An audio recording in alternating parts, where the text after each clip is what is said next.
All right. So I'm here with my good friend. First of all, man, I just want to say thank you for doing this. I'm just starting out on this podcast journey, so you taking the time out of your day and helping me with this, it's commendable, man. You're a true friend, so thank you for that. Yeah, dude, of course. I actually really enjoy doing these because I feel like we get to just, I mean, you get to ask me like some pretty specific questions, and it's almost therapeutic in a way to be able to talk about stuff you don't normally talk about. So I enjoy these. All right. Well, without further ado, let's get into it then, man. Thank you for saying that, by the way. So the first thing I kind of wanted to talk about is, you just made a really big life decision, and I it had to do with moving and upending your life, completely new job, new location, and I just kind of wanted to know, when did this idea dawn on you? And then what emotions kind of did you go throughout the process of the entire move and the decision, and once you were there? Yeah, so I think I want like so in college I really wanted to move to a big city because I knew like finance. Once I figured out finance was what I wanted to do, I was like, okay, I want to go to a bigger city because I know that there's a lot more opportunity there. Especially being where I was before, like just comparing the two, I felt like at least being in a different location would give me more opportunity, whatever that may be. Um, so I kind of knew that I always wanted to branch out and not really go back home, back to, Yeah. so on top of that, it was just, I was really looking for just a new adventure. Honestly, I thought it would be the perfect time to do it as well, especially, I mean, just coming right out of college. Yeah, it was going to be risky. But I mean, when I was thinking about that, it was just a matter of there's going to be risk wherever you go. And so, and when I say that, I mean like, maybe this job doesn't work out or um, I get laid off or something like, as we're going into this recession, people are losing their jobs. Mm-hmm. So, that was kind of in the back of my mind as well. Like, if I move out here or move anywhere and that happens, then, what do I do? But I mean, I also knew that like my parents would definitely help me out if that was really the situation. Right. Um, so it's nice to know that it was, I had some support coming from them, which definitely made the decision easier. But And would you say that there was a significant amount of anxiety associated with making the decision, or do you think that there was some anxiety coming from the idea of staying put, and that was kind of the driving force? Or kind of walk me through, I guess, when did you know for sure that you were going to do it? And once it became real, I guess, once it became real, what what were the emotions that you went through when it was all said and done? You close the door to your new spot, and you're there alone. What do you feel? yeah, I think the anxiety is was actually just coming from staying put. Hmm. I knew like to me, because at the time I was just living on my buddy's couch, and that helped me kind of just um, that helped me motivate myself to get to this next destination, wherever it may Yeah. be. Yeah. So there was definitely the anxiety was coming from like I can't be here On a anymore. couch.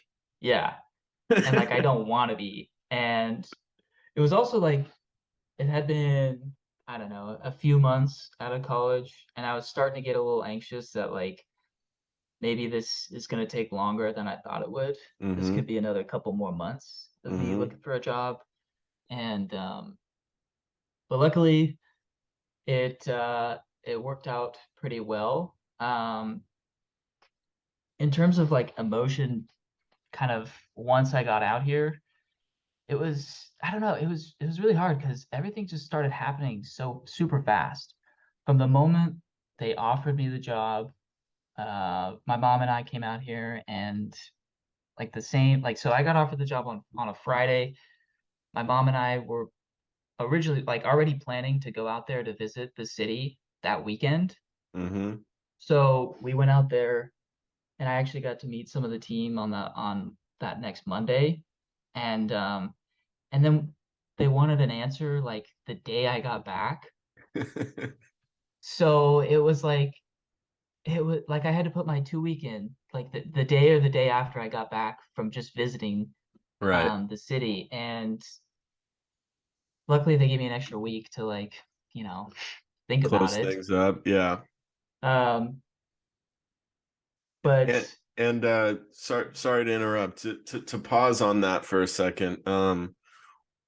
When you're thinking about it, did you have a certain mental model that you were using, or like a framework? Because, you know, these type of decisions are insanely important and require, a lot of thought. So how did you work through it in your mind? I know you said that part of it was, you were living on a couch and you simply had to make something shake. But what was your kind of mental model for moving out there?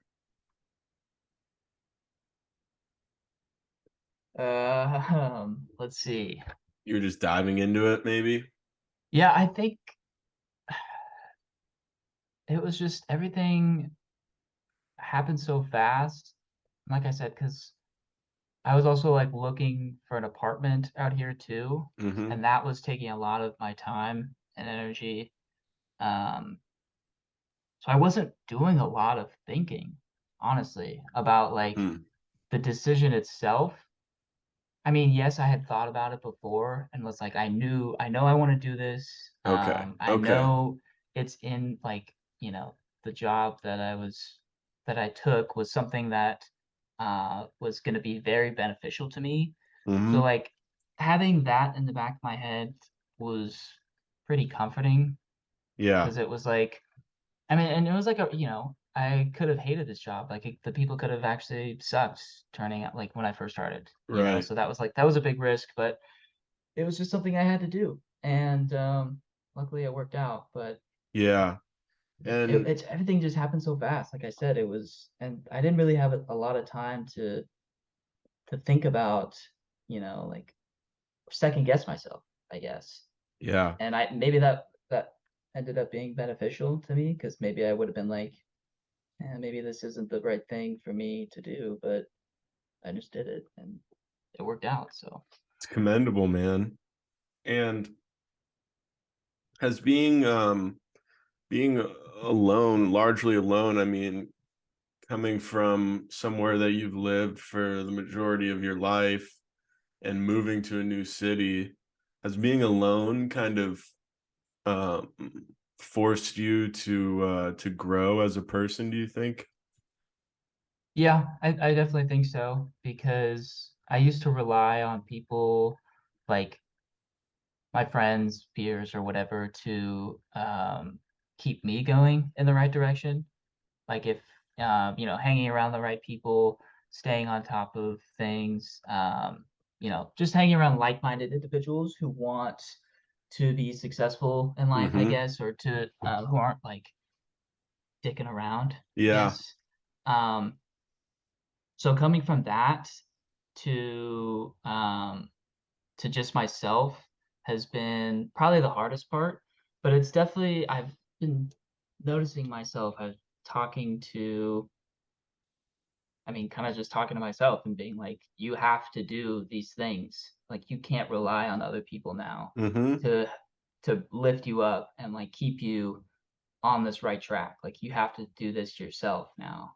And I've noticed like my, I guess, internal dialogue has been kind of changing in a better way to just to do what I need to be doing on a day-to-day basis. Yeah. Um, and now that I'm like with this team of like super smart people, that definitely helps as well. Yeah. But living on my own it's been something that I wanted to do for a while. Yeah. Maybe it was because I didn't have the best roommates all the time. Um, but I mean, Yeah. that's everyone, right? Like nobody Yeah. has perfect roommates all the time. So, Yeah. but for me, it was just like I don't want to deal with this anymore. So, and like to move to a big city like this and just be with a random roommate, that was another risk that I didn't want to take. I was trying to Yeah. control as many variables as possible, and just getting assigned some random roommate that's just out of my control. That sounds really And bad. yeah, so I kind of just like, yeah, I'm gonna spend a little bit more money on rent, and I'm okay with that, just because now I mean, I get to live alone and have my own space, and Yeah, your much spot better. looks nice, man. And I see the music set up in the background, which kind of leads to another area of questioning that I had for you. To just switch gears a little bit. Um, so obviously taking this big leap is a risk. And I would just kind of be curious using music maybe as an example. How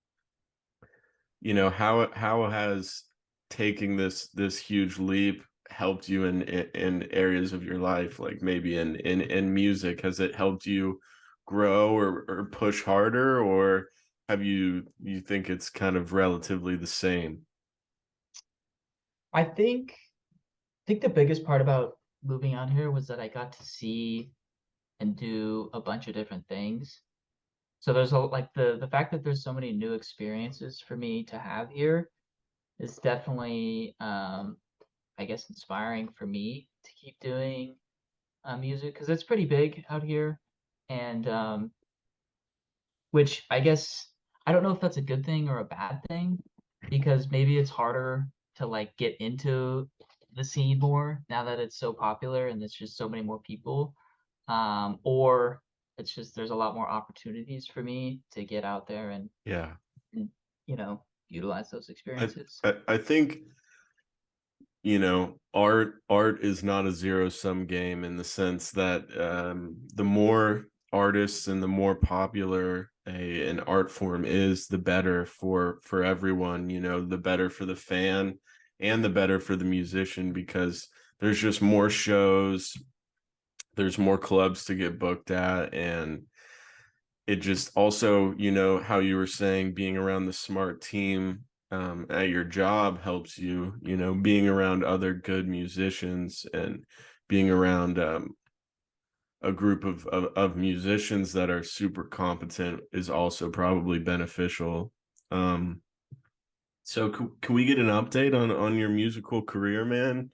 What's going on for you in that sense? I mean, you just bought what did you just buy? In a Um, drum pad or something? no, no, no. So I haven't bought anything yet. I think I'm just gonna wait till Christmas to get that. But I definitely that's the next direction I want to go is to start like messing around with making music with just Mm-hmm. like a little like MIDI keyboard that Mm-hmm. can just do a bunch of different things. I think that would give me a little bit more credibility, which is kind of what I'm looking for. Yeah. Um, and that would be really exciting for me to do. Um, but it's been kind of hard to do the music thing right now because I'm Mm-hmm. really been focused on work for this past few months, Right. and I have to do a lot more extracurricular stuff for work that is going to take a lot of my time. Um, so I don't know. Right now it's feeling it's kind of plateauing, I would Mm-hmm. say. I mean, I know we talked about this the last time, and it's kind of been in the same spot, Mm-hmm. which is a little bit frustrating. But I'm meeting a couple more people, meeting more friends and stuff that have those connections Yeah. that I'm kind of looking for. So I think Mm-hmm. I just need to be a little bit. I just need to be patient, Yeah. and once I start meeting more people, I'll run into the right person who can you know help me get to that next step, I guess. Yeah. And Um, yeah, and how many hours do you think a week, if you had to guess, are you you know, practicing music? right now it's probably 6 to 8, I would Damn, say. that's still pretty good, man. Yeah, I'm trying to just be. I try to just leave it for the weekends Mm-hmm. because I just have. I need to be focused on work Yeah, throughout the week and yeah, then just really keep the two separated. But yeah, sometimes I'm just like, I'd rather just mess around on the board or something. So yeah, I don't know. It's yeah, like I said, it's kind of just plateauing right now, which I hate to say because I don't want it to be, but work is a little bit more important at the moment, so I need to make sure that I'm on top of that before I can, keep doing this on the side. yeah. Have you have you found any similarities between music and your work, or more broadly, music and finance in general? Yeah, I mean, I think the biggest similarity is like there's a huge research aspect that I really like. Mm, Um, like on the music side, I get to dive into, you know, artists that I've never heard of before, not so famous artists, and mm-hmm, kind of like draw from their ideas and use their songs and kind of see how I can twist it into my own um, imagination, I guess, and kind of yeah, be able to show people like my friends and whoever else wants to listen, kind of where where I'm going, I guess, mm-hmm, because I feel like music's the best way that I express myself. mm-hmm. Other than that, I don't really like, I don't like post stuff. I don't really, flaunt myself to people Yeah, as like I'm me, other mm-hmm, than the music, which is mm-hmm, like I'm really glad I was able to do that because before, like there was just none of that at all. mm-hmm. So I feel like I really found a way to express myself through music, which is really nice because like I said before, it was not happening at all ever. So that feels good, to So be you able got to kind do of that. an outlet now to showcase, where you're at and your creativity kind of. Yeah, Um, exactly. who have you been getting into recently, music wise? I mean, I guess there's a lot of different people now that I've been really getting into, but I guess my main influencers would probably be like Rufus, Tale of Us, that whole record label that Tale of Us uses. Um, and then I don't know, I've just been really trying to expand my genres as well. Well, not genres, I guess just tempos though, because I came out Mm-hmm. with the one that's much slower, Mm-hmm. and I actually thought that one came out really well. So I Yeah, really want I to like the slower stuff. yeah, I think a lot of other people do too as well. Yeah. So I want to keep doing that and just making my making myself more professional with the things that I do, Mm-hmm. music as well. So I don't know. I And have a lot of ideas, but wish I had just a little bit more time to do yeah, them. yeah. But it And just goes back to me being just got to be patient and yeah, just yeah, keep the kind of time will picking away come. at it. The time Yeah. will come. And do you think, um so once you get this keyboard and you start kind of going into the production, I guess you would call it, maybe, side of things, um would you start, do you think, with remixes, or how do you jump into electronic music creation? Is a remix kind of an easier way to start because you kind of have a template to work off of, or would you want to go straight into kind of creating your own stuff? Um, I feel like I would just go into creating my own stuff. Um, to remix a song, I think you really have to have, and I'm not an expert in this, so I could be Mm-hmm. completely wrong, Mm-hmm. but I'm assuming like you need the actual sample packs or whatever that the producer used. Like I don't know how Yeah. you would just remix a song by just, Right. taking it off of Spotify or something, Using like the MP3 file of it. yeah, like if you don't have like the actual um beat pack that they used and like, all that stuff, then you can't really it's really hard to make a remix. So I think I would just start from scratch, I Yeah. guess. And just do something very basic and just kind of work from there, get more technical with it as I go. Yeah. I think some artists, they'll do like remix challenges and stuff like that where they'll upload the samples that they used or whatever. I mean, Yeah. I know literally nothing about it, but I do know that sometimes they'll do like remix challenges where they'll give you the materials that you need, but I would imagine that a lot of that stuff stays proprietary, Yeah. because people don't want to give out their secrets of what they're using. You know what song I listened to last night, and you know that I'm not the biggest electronic music fan in the world. I like it, Hmm. but it's not necessarily what I throw on when I'm in the car. But um I listened to what's it called? Starry Night or Starlight by Peggy Goo. What's that Oh song called? yeah. So I think it's Star Night, yeah. it's so good. Yeah, that's a good one. I do like. Peggy Goo is all time, man. She was great, bro. I saw her in Chicago. Really? And yeah, it You was saw- I just went by myself. I was like, I think it was like the second week out here. I was like, I'm just going, see what happens. was it all time? It was pretty good. It wasn't as good as New Year's, but it was pretty fun. It It was was pretty pretty fun. all She's time. awesome. She's She's so awesome. cool. I really want to go off topic.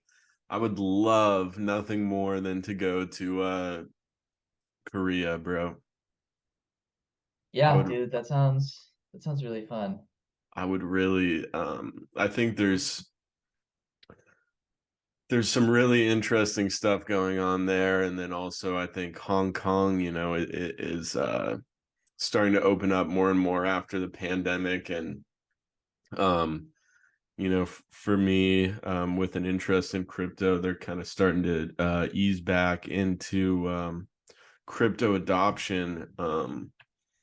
And we saw some, I forget the exact title, but some like the Minister of Finance or something like that, wearing a hoodie that had NFTs on it, and so I think we're going to start seeing maybe some adoption of crypto back in China, which would be interesting. And I just think those big Asian cities are pretty cool to me. So that's certainly on the bucket list. But kind of to go off of Would you um, go out there, would you go out there by yourself, or would you kind of go with um not necessarily a guide, but someone who's lived out there before and could show you around? I think that's ideal in any traveling situation, but um if you don't have a friend willing to do it, then you have to pay, and I don't have the money for something like that. Right. So, And that's who uh, you'd want it to be though, is like a friend, right. not like some actual tour guide, Yeah, you yeah. know. Yeah, I mean, you can get like a someone that's gonna show you a good time, but I think it would be cool to, make some friends online beforehand, and that's kind of like, as an aside, just where I'm at in life is like I'm trying to make myself more useful broadly in like in a real way, like learn tangible skills that it's going to make me more useful, and I think that kind of helps to build communities across the world. And for example, like being a good coder, knowing a lot about specific things in crypto or finance, and using that to have a community across countries is pretty powerful, and bringing something to the table is good. So in an ideal world, I would go out there and meet up with some people who live out there. But in the instance of Hong Kong, I think it's going to take a little while for the crypto companies to move back in, because I believe they were all ousted at one point. But I was reading this article, and it was talking about the majority of innovation in that industry, in terms of exchanges, came from China. And so it'll be interesting to see what happens if China takes, a more lax policy on crypto again, which Arthur Hayes, is arguing for, and it could be bullish for my bags. So I'm pretty excited about that, but I don't You know. uh We'll see what happens. you mentioned like learning to code. Do you think that's something you'll um want to do? I mean, do you have like a serious interest in that? So I've been thinking a lot about specific knowledge, kind of, and the things that I'm good at, that I was good at when I was, for example, like 12 years old, Hmm. and the things that I'm still like that I have a natural inclination towards. And I think that I've been coming to realize that type of knowledge needs to be paired with tangible skills as well. So for example, I really like investing, and that feels like play to me, and it's very enjoyable to me. But the thing is that without tangible skills to go with that, I'm pretty much useless in the sector. So it's something that I've been, even though I don't necessarily have a natural inclination to be a coder, I don't think. I've been dedicating 30 minutes a day during the week, and then more time during the weekend, like a few hours during the weekend, or during each day of the weekend. So I guess several hours over the weekend to learning how to code, and doing certain things with it that will help with investing. Like I'm trying to learn Python right now, and you can do Excel integrations and have really cool data mockups, and you can use Excel to look at blockchain data and visualize that. And so I've just been trying to make myself more useful in a tangible way to just to add skills to my repertoire, because I think I'm at the point where having an interest in something, yeah, that's cool, but if I don't know how to do something, have like a tangible way to express that interest, then it's really not worth anything to anyone else aside from myself. And I want to be useful to people that aren't just me, and like I want to be successful in the industry, I guess. And I think having an understanding of coding is pretty imperative to that. Especially yeah, the data analytics side of things is important. But eventually, I really do want to have a more deep understanding of smart contracts and how all of that works. So I'm just trying to, similar thing to what we were talking about earlier, dedicate a certain amount of time a week to it, and just chip away at it. And eventually, I'll have, 200, 300, 400 hours of um coding experience, and that'll be, the beginning of kind of forming that skill a little more, and I think that'll be kind of a useful thing for me, but I don't Do know. you do you have a specific project in mind that you'd like to work towards so that you can eventually say like not you can't just be like, yeah, I know how to code in Python pretty well, Mhm. but you can come to someone and be like, I know how to code, this is what I've done, Right. and like actually show someone that Yeah. evidence, I guess. Yeah. For Python, I would like to be able to code um different, like, I guess, like, have different, and I'm just getting into it, so I don't even know really, like, the limitations and all of that. So if someone is listening and they're coding, they're probably cringing at what I'm saying, but like, um you can get data from Etherscan, which is like the, what Etherscan is? It's got like all the transactions on Ethereum on it. And it I like, think so, yeah. yeah. So I want to build a program that you can like follow different addresses and see when they're like buying or selling tokens, and you can follow like whale addresses and see what they're buying and see what they're selling. And there's ways you can look at that. You can use like data analytics dashboards that already exist, Hmm. but I would like to build something like that just as like a show of understanding about it. And then I also want to, I think where I could find an edge in the market in crypto is um really just focusing on things that are solely on chain and that have yet to hit the exchanges, because once it hits exchanges, these big players come in and they kind of eliminate the edge for smaller market participants, who are kind of dumb like me. So if I can get to projects when they're more liquid and have less room for large people to get into, then I think I could probably derive some sort of edge there.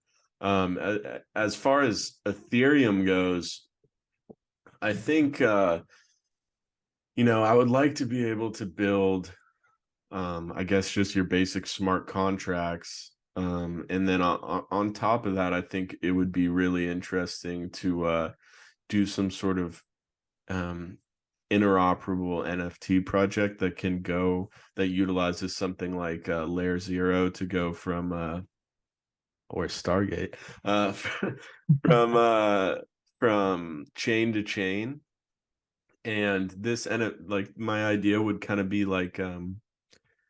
um like for medical data. You could have an NFT that represents your medical data, and it could be transferred from chain to chain.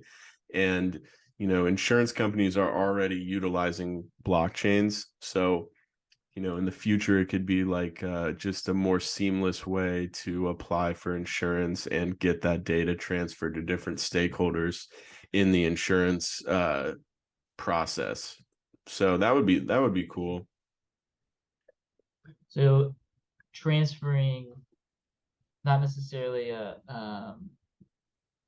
like any sort of currency, more of just physical data. Yeah, like Like so I could send my, medical records to my doctor mm-hmm. and And then he could send it to United Healthcare, and then if you wanted to switch from United Healthcare to, say, Aetna, or Blue Shield, they could just send it, and you wouldn't have to refill out all those forms again and again.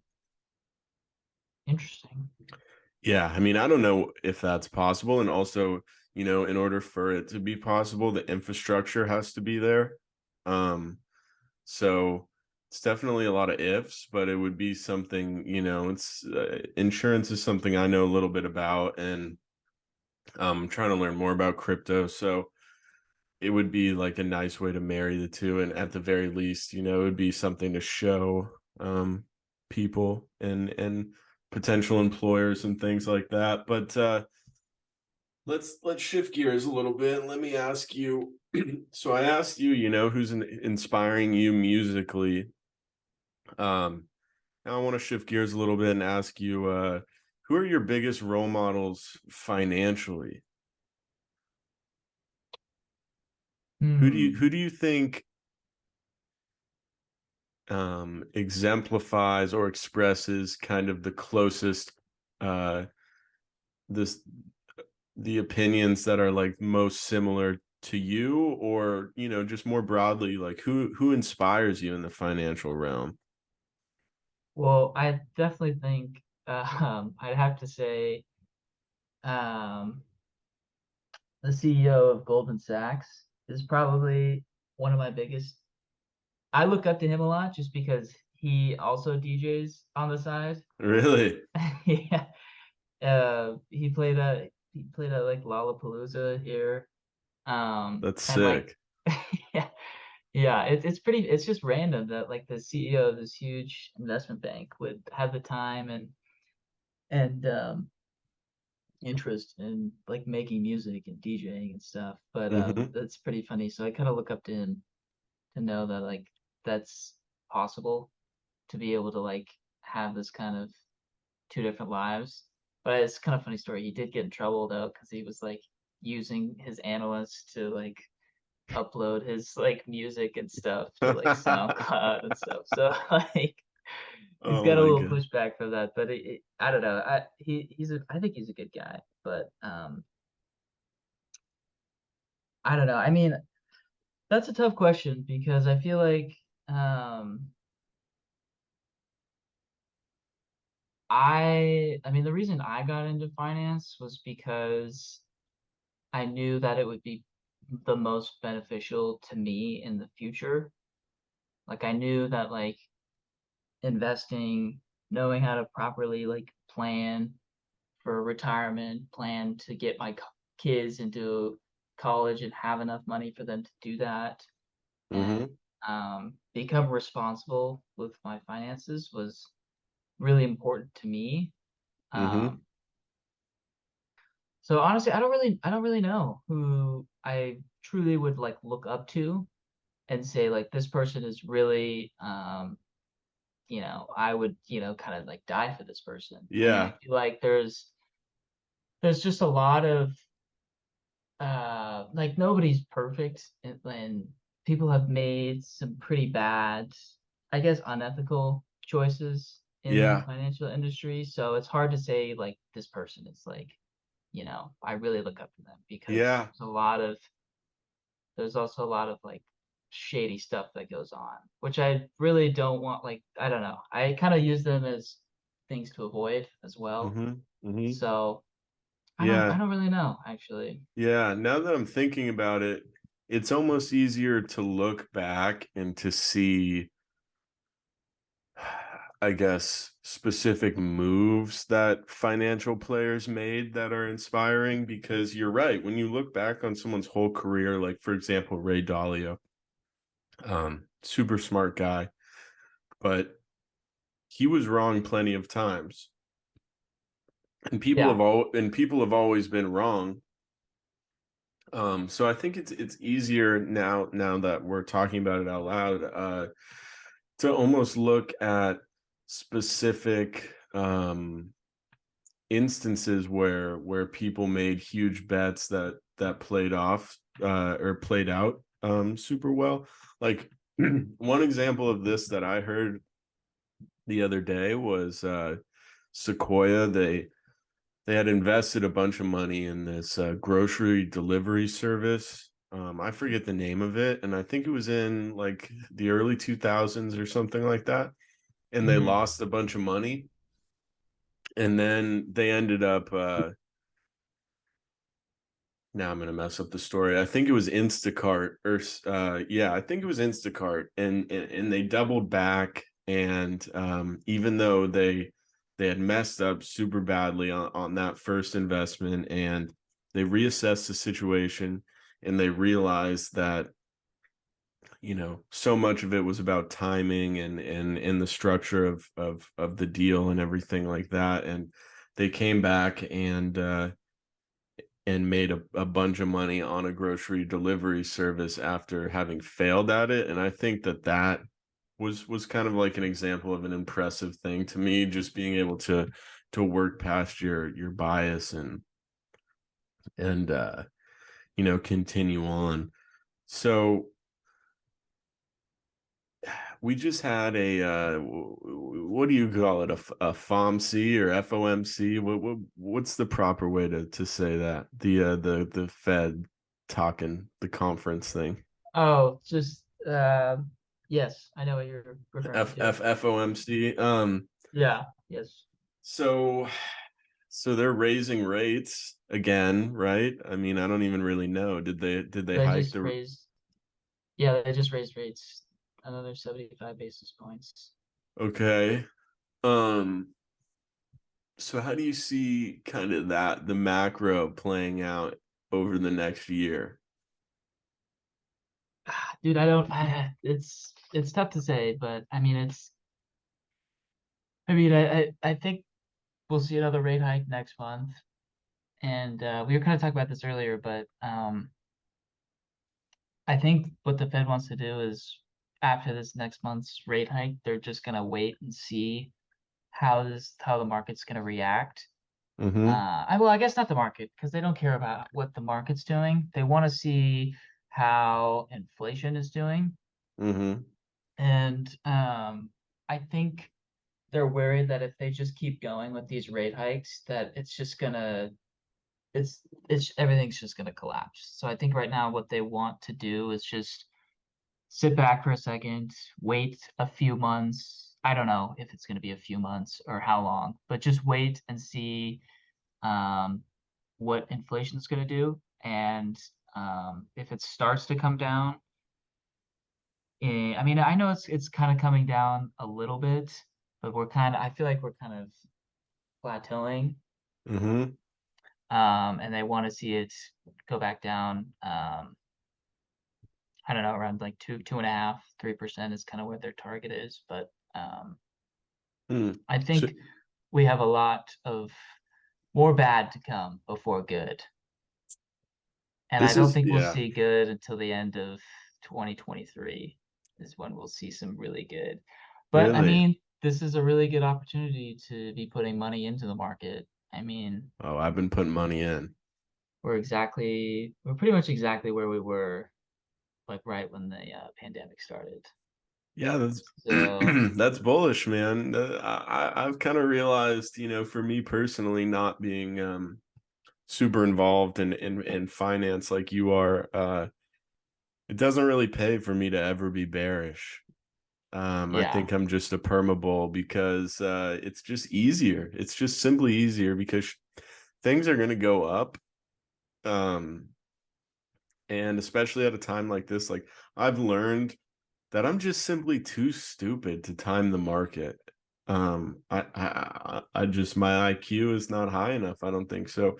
I just need to pick assets that I enjoy and that I think are going to go up, in the medium to long term, and just buy them at what I think is a respectable price and hold them and then maybe sell them on the way up or figure out a way to get some yield from those assets. And I think Yeah.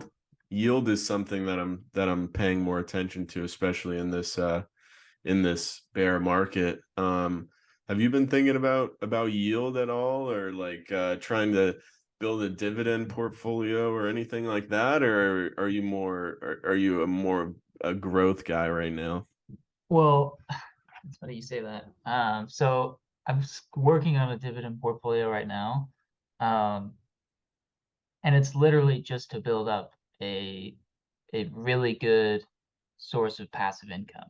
Like Mm-hmm. I was looking at this one of our clients' portfolios, and we were kind of just doing a dividend projection for him Mm-hmm. to see how much he would make for the year. So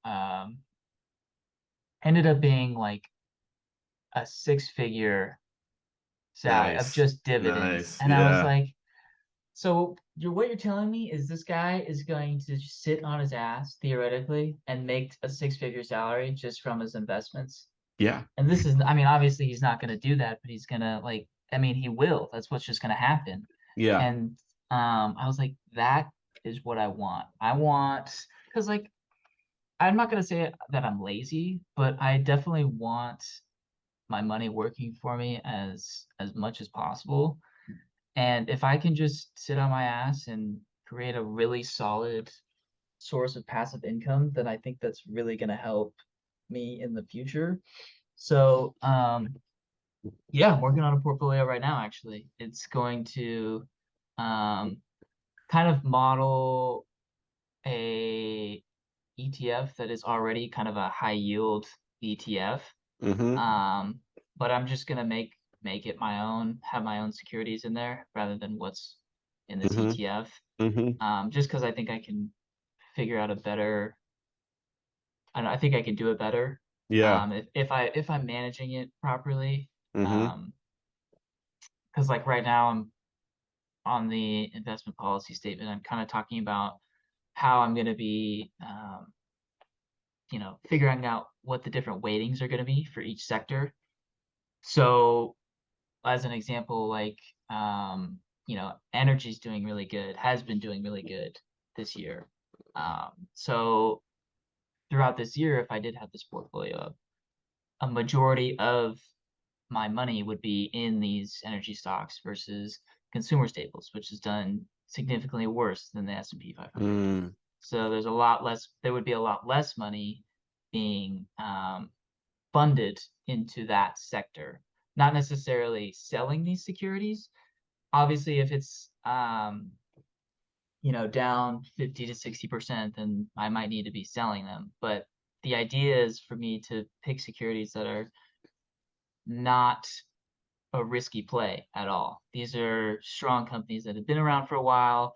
They don't plan on going bankrupt anytime soon. So, which will allow me to kind of let that security sit in the portfolio for as long as possible, even if it does go down 30%, 25, 35%. Like I'd be okay with that as Mm-hmm. long as I'm still getting paid that dividend.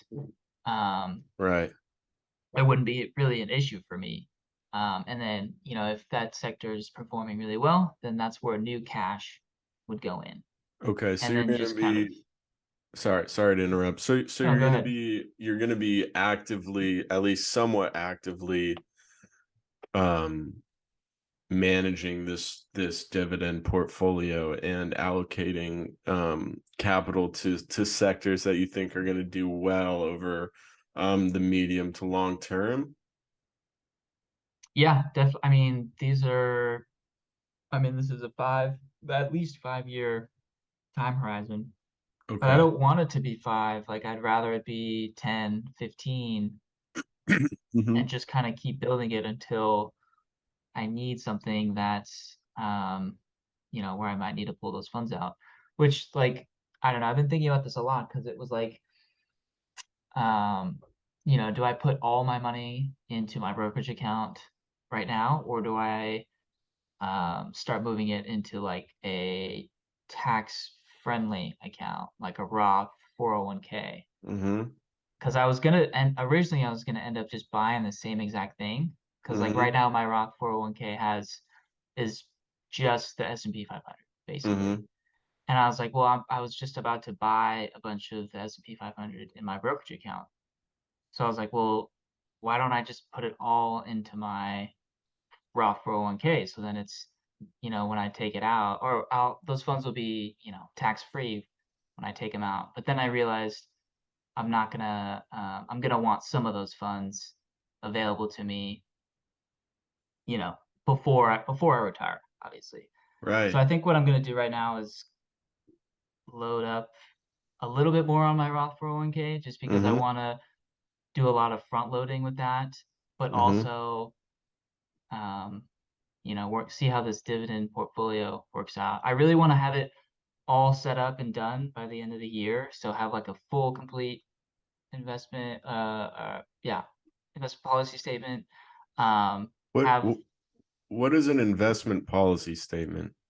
So that basically just describes what the portfolio is and its restraints, and it's going to talk about the purpose of the portfolio, what's going to be in the portfolio, I'm going to talk about the due diligence process, how I'm going to pick the securities I'm going to pick, go over the example of how I was saying like um, the energy sector is performing really well, so we'd be putting a lot more money into that sector throughout the year, just as an Mm-hmm. example, Yeah. and then a lot less in the consumer staples sector.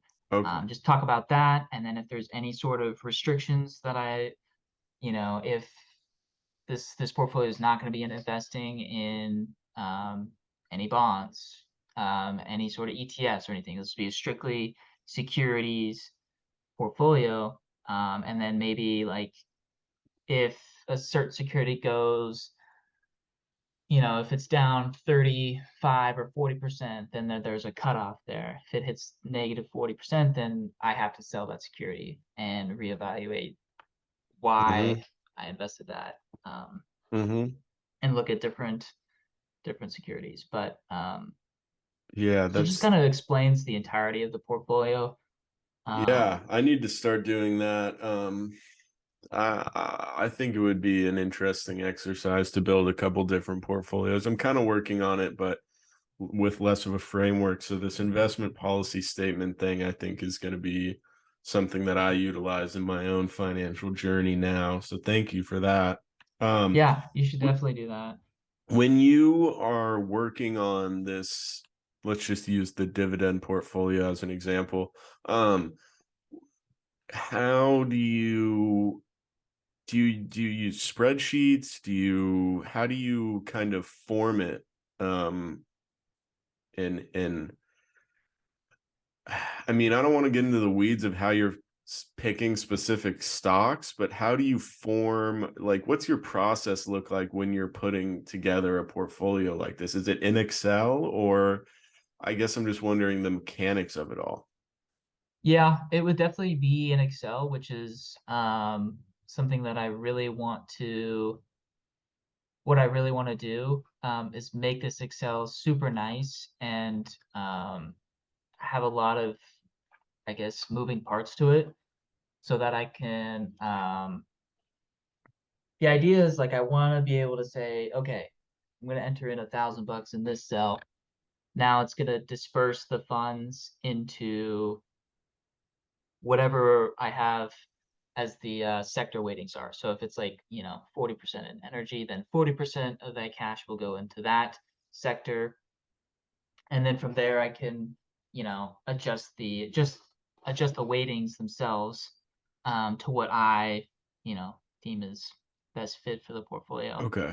So I just want to make a nice Excel that it looks nice, it's simple to use, and I can just really just toggle one cell where I'm adding in cash, and it'll kind of tell me, okay, this is where the funds need to go to make sure that each sector has reached its right percentage point. So you'll have the weighting worked out in your investment policy statement.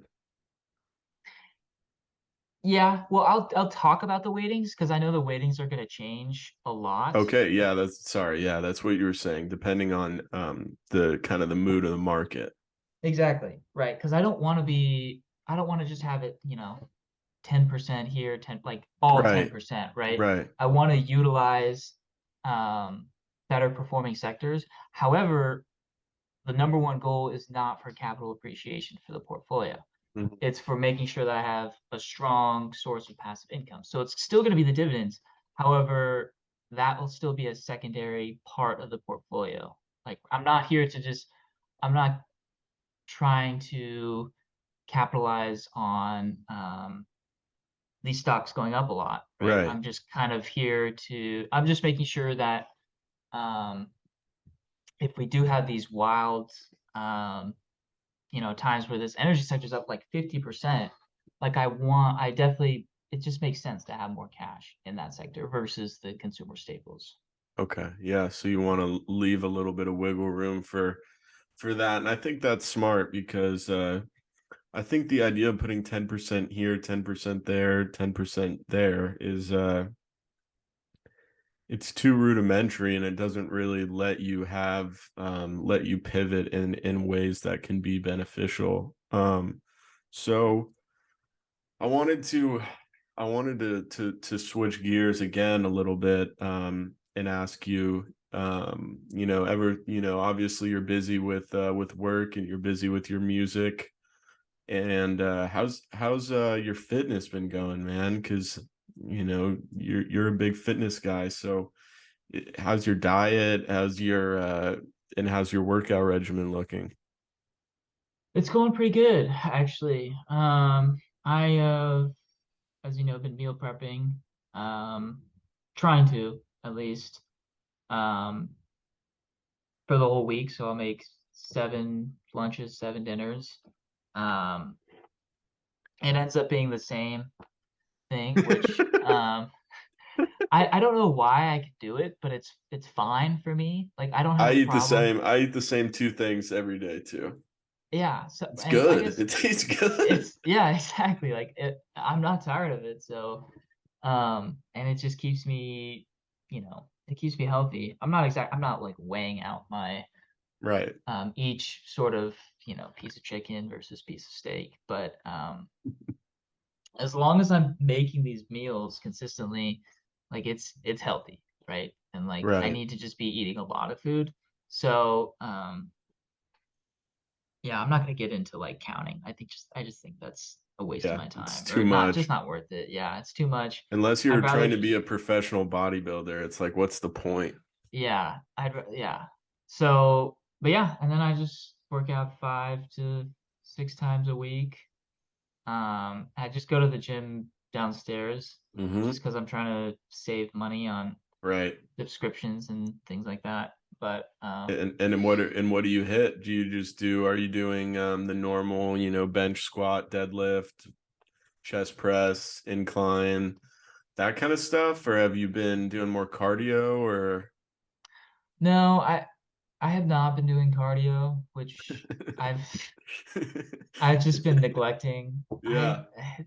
It's just one of those things. But then I was like, you know what? I actually do.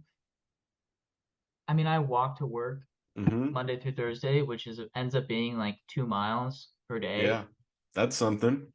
So it's like 8 miles of walk. I mean, it's just walking, but I mean, Hey man, walking's good for you, apparently.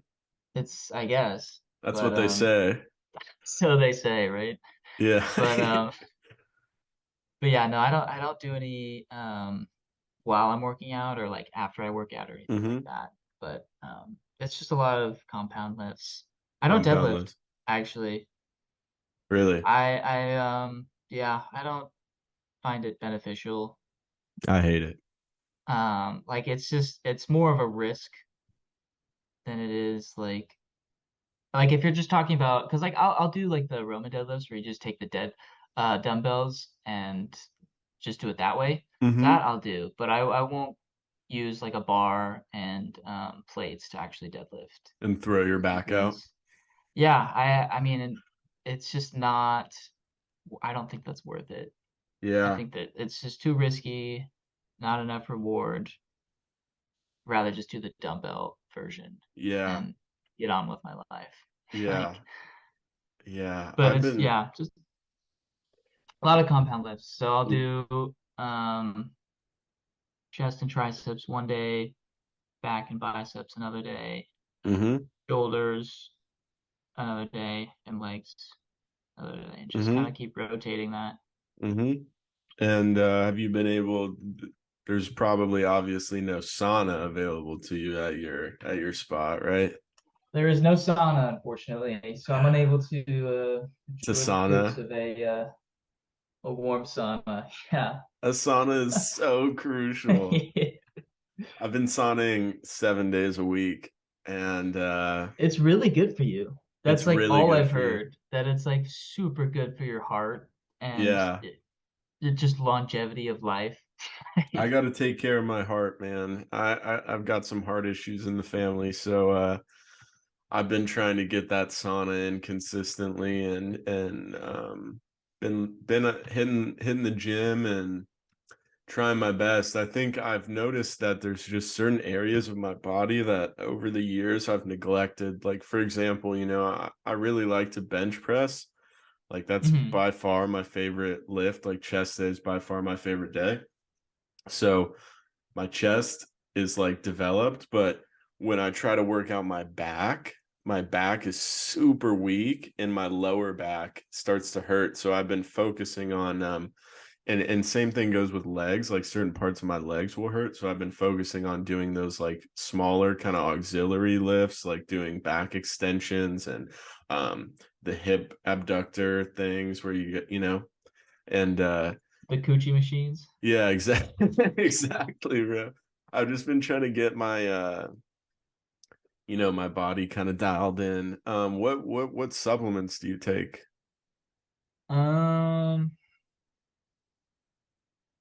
I are you talking about like Just day to day. creatine or like Well, it that could type of be like pre-workouts or like actual like it could, vitamins, minerals, stuff like that? both. Okay. I'm not taking any creatine. Yeah. I don't not taking any pre-workout or anything like that.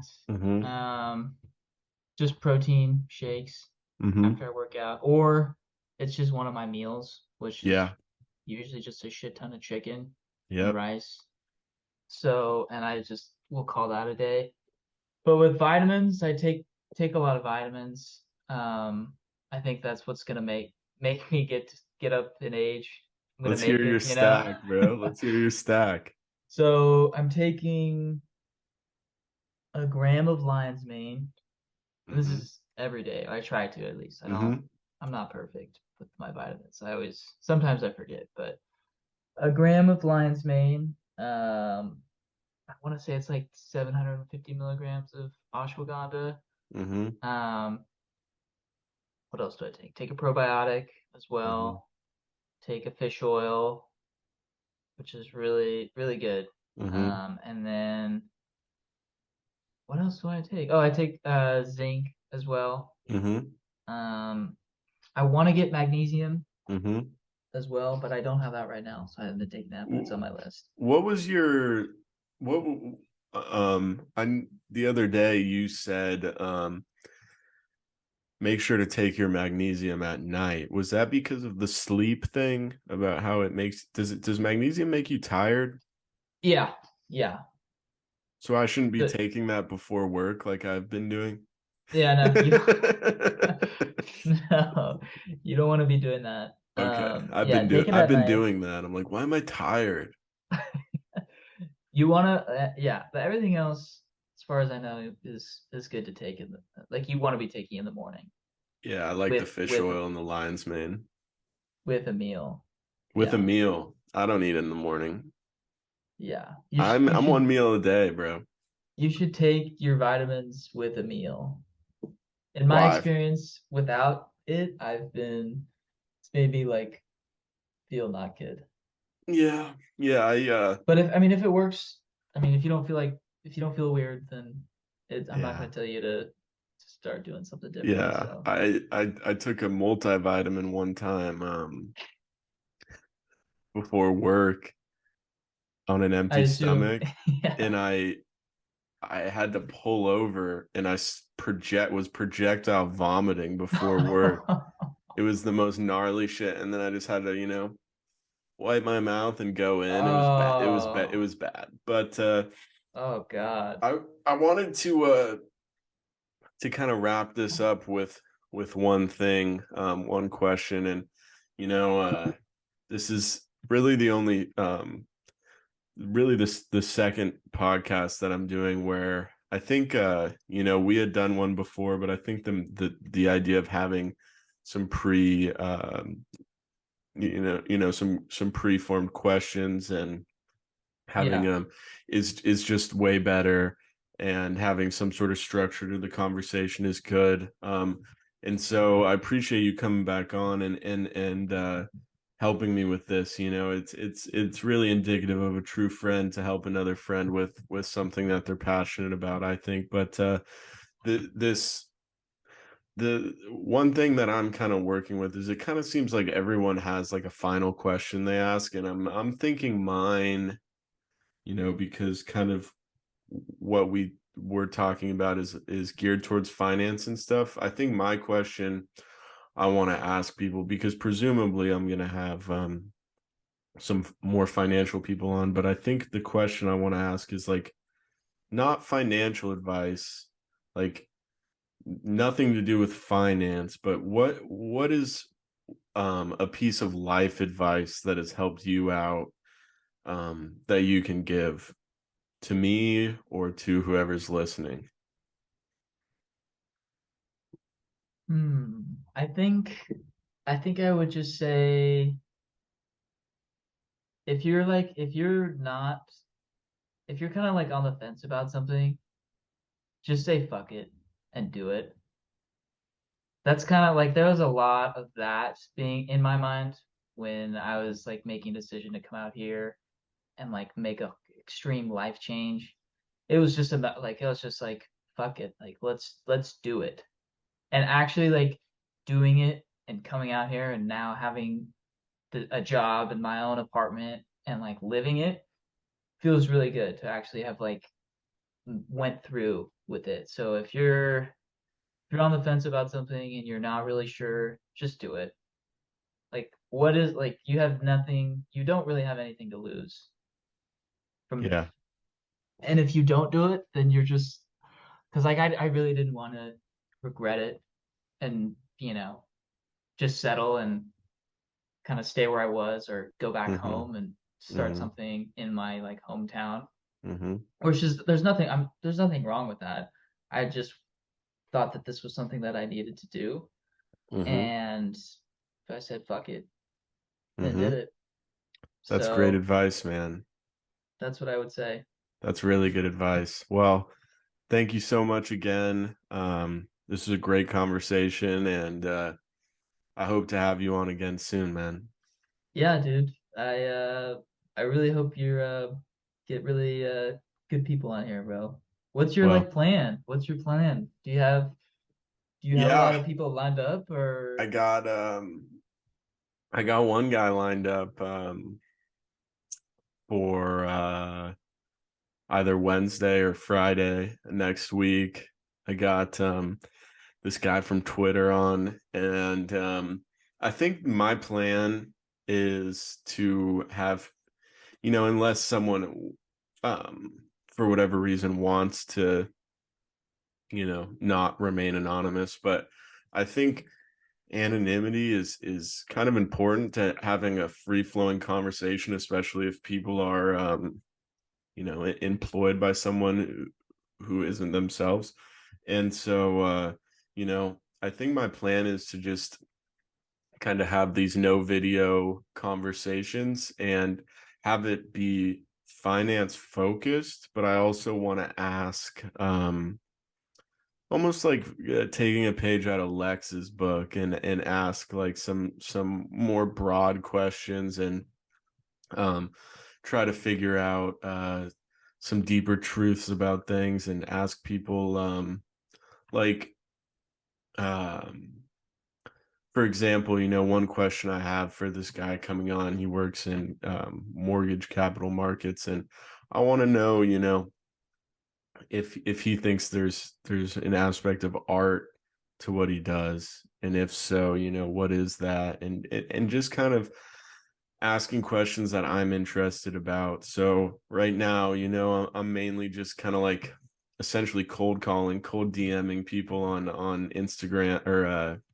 Twitter rather, and saying, "Hey, do you want to be on this podcast?" And this guy, we follow each other, and we've had some interactions, and he was nice enough to say that whole hop on. And I got a couple other people in the pipeline that are like, a maybe. So we'll see about them. I just want to get this one with this guy's name is Anon 777. Get him on the pod and kind of see what's going on with that, and feel that out. And that'll be kind of my first one with someone that I don't know personally, and so that'll be a milestone. And then I just want to talk to people, like a lot of crypto people, and I'm interested in economics. And then, more broadly, I'm kind of interested to talk to anyone. I just think that right now, crypto Twitter is a good place to find guests, and it's just something I'm interested in. But I'm also interested in fitness and being happy, just kind of more broadly, and lifestyle advice. So, anyone that can, I think I can have an interesting conversation with, I kind of want to have on. But I feel like I'm getting more and more practice, and I kind of have a method down that I like more now. Because at first I was trying to do the free flowing thing, and fact of the matter is I'm just, maybe that'll be a thing after like 100 or 200 episodes or something like that. But right now it's way better for me to have written down Yeah. questions, because I just find that, like, I can ask more interesting questions if I have time to think about it beforehand, and kind of write something that I think will be thought provoking for the interviewee. So yeah, man, that's my plan. Yeah, I like the questions. I think that's definitely helpful to have a sort of structure about things. And then from there you can go into the free flow if it Yeah, if it yeah, takes it there. And then if not, then you can be like, okay, like let's right. come back to the questions And if you it run gives into you, like a yeah, dead end. yeah, and it gives you, yeah, exactly, and it gives you less like anxiety about it. Like if someone you ask them a question and then they give you like a short answer, right? Instead of being like, oh fuck, what am I gonna say next? You can just ask them the Yeah. next question as well. Yeah. And if that's how the interview goes, that's how the interview goes.